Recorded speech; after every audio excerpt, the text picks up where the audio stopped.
Tiger fans, what's going on, guys? So, major announcement that all 50 of you who watch my videos are going to care about.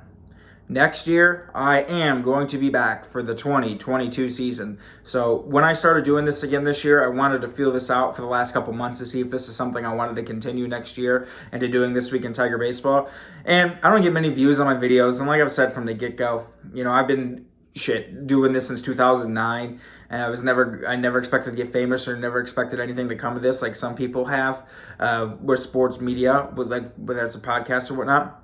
But I am going to come back next year. I've had a lot of fun doing this. I have my few people that watch every single one of my videos and comment, including some of my family members and whatnot. But there is a few of you that are OG that comment on all my videos, like them, and I really appreciate that. I'd really like next year to figure out a way how to make this a little more interactive for you guys, because I really do appreciate when you guys comment, and I do like talking in the comments. But I really would like to figure out next year, is there anything you guys think I should change? Like, is there a format change you think I should do? You think I should change up the discussions, how I do it? Let me know. And I think for the playoffs, I'm going to bring back Baseball Banter. Now, Baseball Banter was a podcast I used to do with a kid named Mike. Him and I haven't talked in years, and it's never going to come back between him and I. I know I can get real long-winded and rant a lot, but I would really like to bring back my baseball podcast and put it on here. So what do you guys think about me bringing back Baseball Banter as well for the playoffs? Because the Tigers only have 30 games left after today. And I would like to still do some videos for the postseason and periodically through the offseason for like offseason needs and big moves that happen. And I can come on here and discuss big moves. I don't know. You guys tell me. What could I do to make my channel better for next year? Channel changes you'd like to see, and things in my content you'd like to see me do. Because like I said, I appreciate everyone who watches. I don't ever expect to get famous, none of this stuff. I just enjoy talking to you guys and hanging out with you guys and the conversations that we can have. So, this week we're going to call this one This Week in Tigers Baseball. So close, but so far. Every single game that the Tigers played this week they could have won the game. It was basically one of those never say die weeks. And nothing really happened major this week. Now that Miguel Cabrera hit 500 home runs, I got 501 now. He hit an absolute tank shot off of Jack Flaherty, who's already back on the IL. Thanks. I'm getting greedy because my fantasy team this year is 18-1. Now don't be like, wow, this kid must be like a fantasy baseball nut. No, I played in a free league, and these kids I played with, they colossally sucked. But I had Jack Flaherty, and he was so good until he got hurt pitching against the Dodgers, and he's made a couple starts back. And the Tigers hit him up for a couple runs, and he's right back on the IL.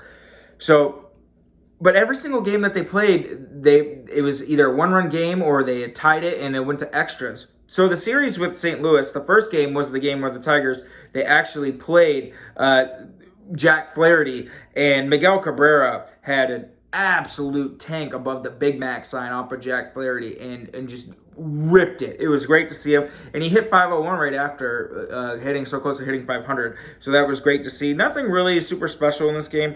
Casey Mize pitched 5 innings, no earned, 2 walks, 2 strikeouts. Bullpen came out. Erasmo Ramirez's last game as the Tiger. The Tigers actually made some roster moves with Akil Baddoo coming back. Erasmo Ramirez got DFA'd, and now that Matt Boyd's back this week, Daz Cameron, who I'm sad to see go down, but I can understand why the move was made.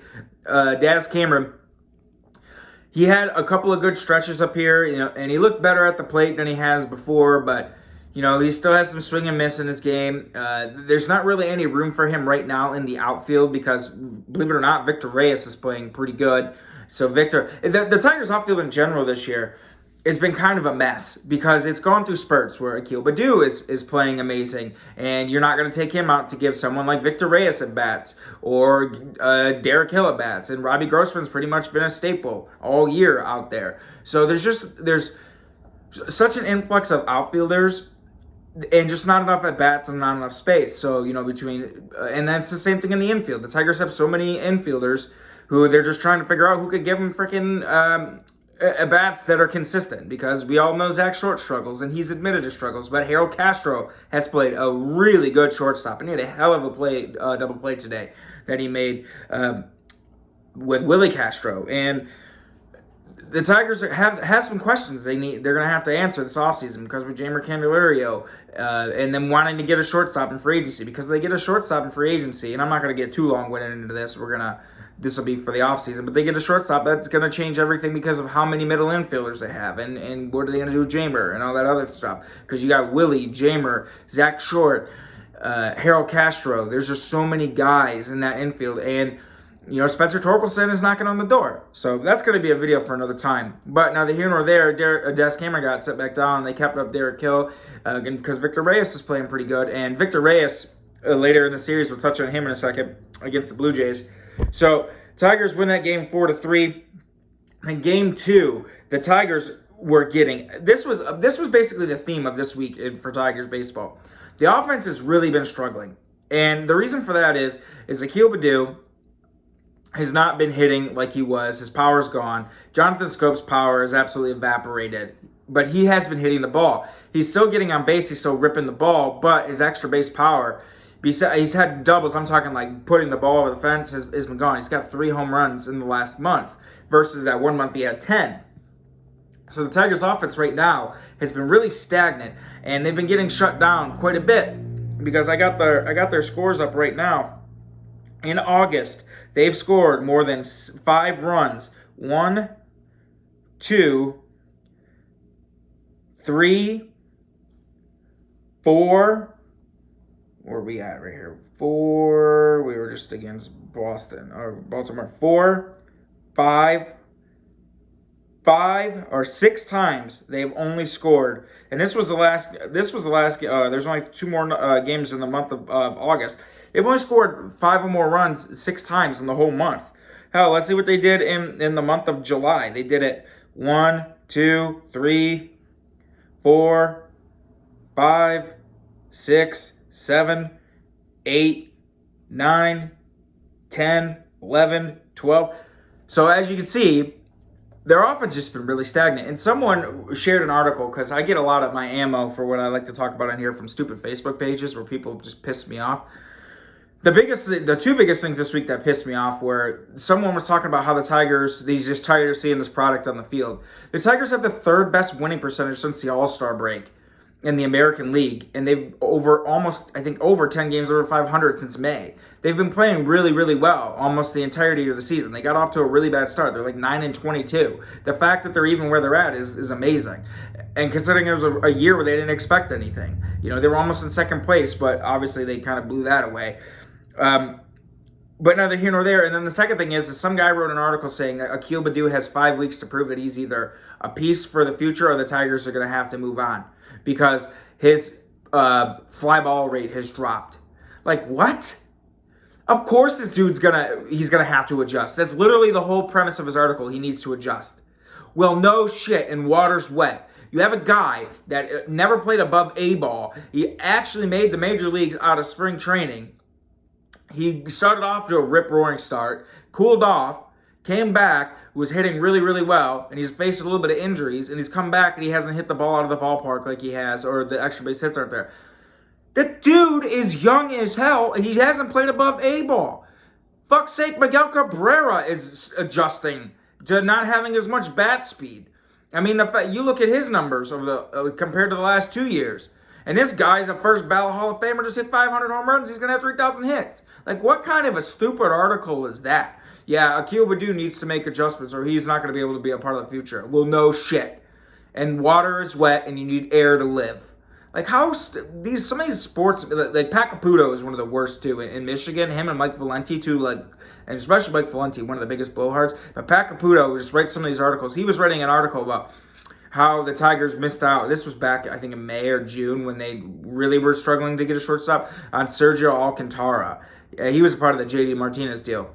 He's still with the Cubs, but he's hitting 198 with 3 homers. He had come up and had like a good 2 games, and he was trying to brag about that. It's like, just shut up. Some of these people that try to talk baseball and write these articles for these sites like Motor City Bengals or Detroit Sports Nation, it's ungodly bad because they think they can throw around some analytics like, oh, let's check his fly ball rate and what's his ground ball rate and just swing in and out of the zone. And they seem smart, like they're breaking down analytically, but you're not really doing anything. You're showing the ability to use a search function.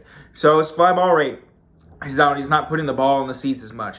Wow. That's really hard to figure out. That's why he's struggling. And he's also missing fastballs up. He hasn't been able to hit that fastball up like he was before. And he's missing his fastball down. I'm sure if you look at his hot cold zones compared to from April till now and when he was hot, he was hitting that fastball up a lot better, especially up and away. He's not taking the ball the other way like he was nearly as much as he was before. He's not hitting the fastball down like he was as much before. He's struggling with the breaking ball a little bit more. I mean, I could do this all day. I watch every single game pretty much pitch for pitch for the most part. Let's break down Jonathan Scope. And when he was in his prime of hitting those 10 home runs, you couldn't get a fastball above the belt against this dude. This dude was lifting and splitting on everything. Now, those pitches he was lifting and splitting on, like fastballs up or breaking balls over the middle, he's popping them up. You see Jonathan Scope now compared to when he had that 10 home run month. Count how many foul balls he has on pitches up versus when he had that 10 home run month. It's a lot more because you're seeing he's just underneath it every single time, and he's popping a lot of balls up and fouling them out, and he's just missing it. Right now, Scope's doing all his damage with pitches down. He's hitting a lot of doubles, but he's not getting as many hits up, and which is why he's not driving the ball as far as hitting the ball out of the ballpark like he was. I can do this too, guys. Like, literally, your analysis isn't good, and all these people make these articles, it blows my mind, and then people preach them like as gospel. Like, how many people earlier this year, and you guys know me, I've been on Team Avila. You would not believe how many people had told me that I was a moron and I didn't know anything about baseball because I supported Al Avila in the rebuild. Now everyone's like, oh, roses and butterflies, the Team Avila, blah, blah, blah. This just pisses me off beyond belief. But anyway, so the Tigers in Game 2 of this series was pretty much the whole theme. With the offense really slumping off, they have been really getting shut down a lot. In this game, who did they face? They faced John Lester. Lester only gave up one earned run over 5 innings pitched. But the Tigers tied this game in the 9th inning on a super clutch hit, but they ended up losing in extras on a walk-off. Harrison Bader scored with the bases loaded. And what are you going to do? The Tigers split that series with the St. Louis Cardinals. They had an off day on Thursday. Blue Jays came back in for 3 games. Now, the game that was on Friday, hell of a game. Another game where the Tigers get shut down. Matt Manning pitched his best game I have seen him pitch in the major leagues. Guys, rewatch this game. That is the Matt Manning I've been telling you about. The guy that has strikeout stuff on there. 5 strikeouts. Now, I know 5 isn't a whole bunch, but that is good for him. And if you watch the pitches, his fastball command this game was superb. I have not seen him hit the black in and outside, working the ball in and out as much in his entire major league career so far this year. I have not seen him hit the corners like he's hit the corners his entire career so far, like he's hit the corners in this game. And you could go in that game and you'll see him throwing that slider for strikes, and you'll see that curveball becoming a really good weapon. And the thing is, in this game, watch all the strikes on his breaking ball taken as a pitch that guys give up on, that he's able to throw for a strike. He has not been having that this year, because pretty much this year he's been really fastball heavy, and guys have been sitting on those fastballs because they know he's been so fastball heavy, and he's been getting hit hard. And he's not been getting a lot of swings and misses because guys don't respect his breaking balls. Guys aren't sitting, they're just spitting on the breaking ball because he's not throwing up, he doesn't have the ability to throw it for a strike. So guys spit on that pitch and sit heater. And if you look at his pitch usage, Bally Sports Detroit showed his pitch usage over his last 5 starts compared to the previous. His fastball usage is way down, and his breaking ball usage is way up. And I have been saying this, that he has been too fastball heavy. Guys have been just crushing him because he hasn't been able to strike guys out. And guys haven't been respecting what he can do with his secondary stuff. Now watch this game. This is a game worth watching over again. He had so many strikes that guys just took on the breaking ball that they couldn't hit because it was such a good pitch. He had strikeouts looking in this game, which is something you haven't really seen too much of him because guys are just sitting on the fastball. His command to each side of the plate with the fastball was great. His curveball command was great. He was able to throw for strikes. His slider looked good. This was a great start by Matt Manning, and it was thoroughly enjoyable to watch. So we get into the 8th inning, I want to say. Victor Reyes pinch hits and hits a pinch hit inside the park home run on a ball that the Blue Jays, center fielder, I forget his name, who was center fielder in this game, Dickerson. It might have been, but it was a guy that pinch hit. I can't remember. He has a Spanish last name. Doesn't matter.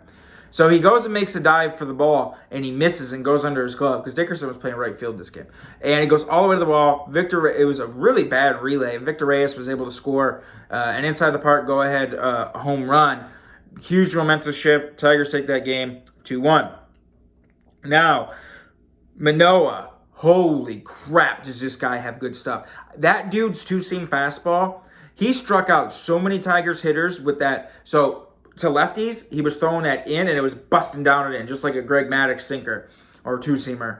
And to righties, he was doing the same thing. He was hitting that back door. Guys were giving up on that pitch. They could not hit this dude at all. It wasn't until the 7th inning where the Tigers were able to finally get a run off this guy. Jeimer Candelario of the series, too, had some really big hits. Hard-hitting Harold Castro had some really big hits. But Jeimer, I want to say, was the MVP of this series, really. He had some really big hits. Miguel Cabrera, he didn't have that many hits, but he had the bigger hits of the game later in the innings. But Manoah, wow, what good stuff. Really hard fastball, great two-seam fastball, good curveball. He was destroying the Tigers. Somehow the Tigers were able to manage to score 2 runs. You get to the 10th inning, and Zach Short on a ball that was hit up the middle froze, and Bichette got him in a rundown, picked him off. This was after the Blue Jays scored in the top of the 10th with 2 outs to make it 3-2. And Zach Short gets thrown out at second, and the Tigers end up stranding the tying run at third. And Romero, who the closer of the Blue Jays, wow, that guy's good too. That dude throws 101 with that cut. Woo-wee. He's got that super hard fastball. He's got that slider. Whew. I don't know how guys even touch him. I don't know how Miggy Cabrera is even able to do anything, but it sucked. If Zach Short didn't stutter on that ball because it was hit pretty deep up the middle, he would have made it to third, but Bichette gunned him right down, and that was it. And in extra innings with that runner on second, if you don't score, it's damn near impossible to win it because you got that run's crucial. So then we get to today's game. Matt Boyd come back and made his debut. I think it was his first start since May or June. He was a little shaky. His command was a little off, but he got through it. He pitched a pretty good game today, even with so-so command. Didn't have many strikeouts, but he pitched a good game. And the Tigers, another game where a starter comes out and absolutely shuts down a struggling offense. Jose Barrios, who's pitched a lot of games against the Tigers because he was a former Twins front ace. I guess you could consider him an ace. I really haven't had many pitchers that were better than him. Comes out, strikes out 11 Tigers. The Tigers couldn't do anything. They didn't get a run until the 6th inning today, and that was it. They had an opportunity with runners at second and third, no outs, and they squandered that away. I want to say Grossman and Scope was on, and then Miggy Cabrera hits a ball right up the middle to Barrios and throws him out, and they ended up. And then I forget, Jeimer struck out, and that was it. And that was their last really good scoring chance. So it was weird this week because the Tigers had a lot of extra base hits, especially in that series against St. Louis. They had the game where they lost in extras. They had 6 doubles or 4 doubles, but only scored 2 runs. It's just been they haven't been able to get timely hits or runners in scoring position. They really haven't had that many guys getting on, and their offense has really not had any kind of power. There really hasn't been anyone on that team that's been able to put the ball in the seats, which a little bit earlier in the season, Grossman had a little bit of a hot streak, putting the ball in the seats, and Eric Haas has really cooled off, and he came back, thank God, because they needed him because Dustin Garneau can't hit, and Grayson Granner got demoted back to AAA. But, Eric Haas has really cooled off. He hasn't had a homer in a while. Jonathan Scope, like I said, has only got 3 home runs over the last 2 months. And, Robbie Grossman's power has been sporadic. He goes on little streaks where he hits a few home runs and is bombing the ball over the park. And then, he's had a double today, which good thank Vlad Guerrero Jr. for. But he's been really consistent. And then Miggy Cabrera, you can't expect, he's not a guy that's going to hit 35-40 anymore. The fact that he's got as much as he's got and has been hitting as well as he has, that's pretty much been it. So between the Tigers' lack of power, not being able to put the ball out of the ballpark, they've really been relying on stringing hits and getting clutch hits, because there really isn't any spot in this lineup where it's scary right now, because no one is really hot and they're not really getting the passing the baton, I guess you could say, from top to bottom, because they've got Akil Baddoo is cold, and hasn't really been sparking the offense, and Robbie Grossman's been hitting good, but Jonathan Scope is hitting pretty good, but that's really been Scope, Candelario, and Grossman have been really their best three, but they haven't really been able to string hits and put the ball out of the ballpark for big home runs or anything like that, because Victor Reyes isn't a guy that you're not going to want to rely on, and Willie Castro isn't a guy that hits really at all. He's not really a good hitter whatsoever, and Harold Castro doesn't really have much power. He's not really going to put the ball out of the ballpark, and he's more of a slap singles hitter. And Jamer, who I thought would be a 20 home run guy, isn't going to be a guy that really hits the ball out of the ballpark much. But their lineup has just been so power depleted, and they really haven't had four guys at one time click, which has been able, they've been able to pass the baton and string hits together. It's been, Grossman, Scope, Cabrera hopefully does something, doesn't. Jamer had some big hits, but then after that, it's like, well, Harold Castro, isn't going to hit it out of the ballpark, and he's and Willie Castro's and Victor Reyes is and Zach Short, he can't figure it out right now, and he's very and then Derek Hill, he's always had a question with the stick, and Daz Cameron's always had a question with the stick, and Dustin Garneau's not going to do anything, and Eric Haas isn't hitting the ball out of the ballpark right now, and he's really kind of struggling at the plate, and Akil Baddoo is struggling at the plate. So their offense has just been so and I think that's the thing, and I really want to see them go to over 500, but they're just not. I don't think so. I thought they had an opportunity, especially when they were three games under. Excuse me, guys. 3 games under, and closing in on the Indians, but they go through a gauntlet. They have a lot of games with the Rays. They have games with Oakland. They're about to go through a gauntlet, and it's really going to test them. And I just don't think they're going to do it, especially considering how pitchable this lineup's been and how many starters have been able to shut these guys down. So, I don't know. Hopefully they prove me wrong, but I don't see it happening. They need some power back in this lineup. They need some guys to get hot in order for that to happen. The pitching, I have no doubt, is going to be okay, especially considering how good everyone's been doing, even in the back end of the bullpen. But this offense, they're just struggling mightily and need a couple guys to get hot. So that's all I got for you guys this week. Have a good one. Like I said, I'm going to be back next year. What do you guys think about me bringing back my podcast for the playoffs and changes you'd like to see in my channel? Have a good one, guys.